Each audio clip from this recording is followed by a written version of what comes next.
Q news అందించే అవకాశాన్ని సద్వినియోగం చేసుకోండి.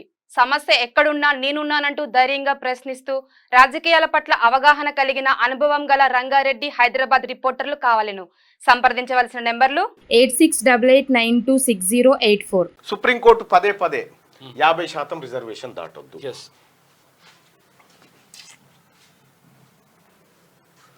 నేను ఇది పంపిస్తా. సుప్రీంకోర్టు పదే ఏం చెప్తుంది? బీసీలకు రిజర్వేషన్ అంశం వచ్చినప్పుడల్లా 50% దాటొద్దు, ఇది రాజ్యాంగ సూత్రాలకు విరుద్ధం అని చెప్పి అంటుంటది. ఇక్కడ సుప్రీంకోర్టులో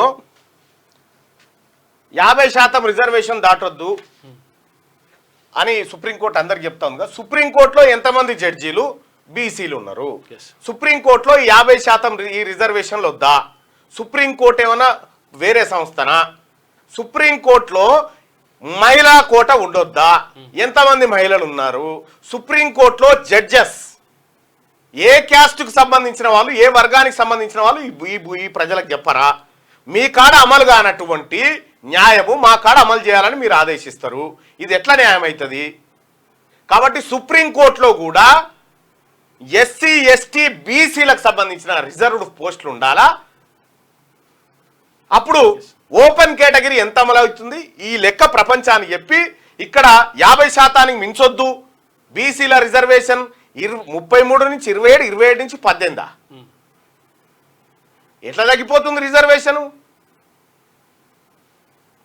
నిన్న మొన్న వస్తా ఉన్నారు ఈ బీసీ జడ్జీలు, వాళ్ళు వీళ్ళు కూడా అదివరకు లేనేలేరు. అసలు ఇప్పుడు ఎవరి వాటా వాళ్ళకి వెళ్ళిపోయిన తర్వాత పూర్తిగా నష్టపోయింది బీసీలే కదా. ఇప్పుడు ఒకవేళ 17%, 15% నీ 50% గీత పెట్టాలని ఏ రాజ్యాంగం ఏడ రాసింది? చూపెట్టు. 50% ఉండాలని ఏడ రాసింది? ఒకవేళ అట్లుంటే మరి మళ్ళీ ఎందుకు పెంచుకున్నారు? ఇప్పుడు ఈడబ్ల్యూఎస్ ఎందుకు పెరిగింది? నిన్న ఒక పిల్లగాడు చెప్పిండు, అన్న 75 మార్కులు వచ్చి నాకు రాలేదన్న, నేను క్వాలిఫై కాలే, 60 మార్కులతోని ఈడబ్ల్యూఎస్ కోటాలో వాళ్ళు క్వాలిఫై అయ్యారు అన్నాను. ఈ బీసీ పిల్లలకు కూడా రావాల్సినటువంటి సోయి ఏంటంటే అసలు ఈ స్లాబ్ పెట్టినోడు ఎవడు?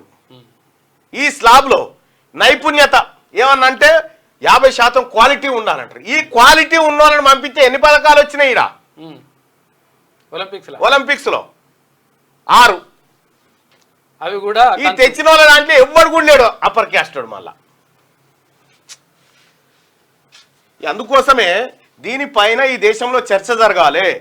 ఈ బీసీలకు జరుగుతున్నటువంటి అన్యాయం విషయంలో ఖచ్చితంగా బీసీ స్టూడెంట్స్, బీసీ ఉద్యోగులు, బీసీ లాయర్లు, బీసీ అడ్వకేట్లు, బీసీ సమాజం అంతా ఒకసారి దీనిపైన దృష్టి పెట్టాల్సిన సమయం అయితే వచ్చింది.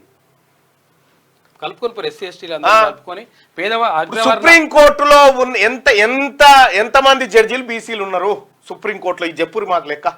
క్యూ న్యూస్ అందించే అవకాశాన్ని సద్వినియోగం చేసుకోండి. సమస్య ఎక్కడున్నా నేనున్నానంటూ ధైర్యంగా ప్రశ్నిస్తూ రాజకీయాల పట్ల అవగాహన కలిగిన అనుభవం గల రంగారెడ్డి హైదరాబాద్ రిపోర్టర్లు కావాలను. సంప్రదించవలసిన నెంబర్లు 8688926084.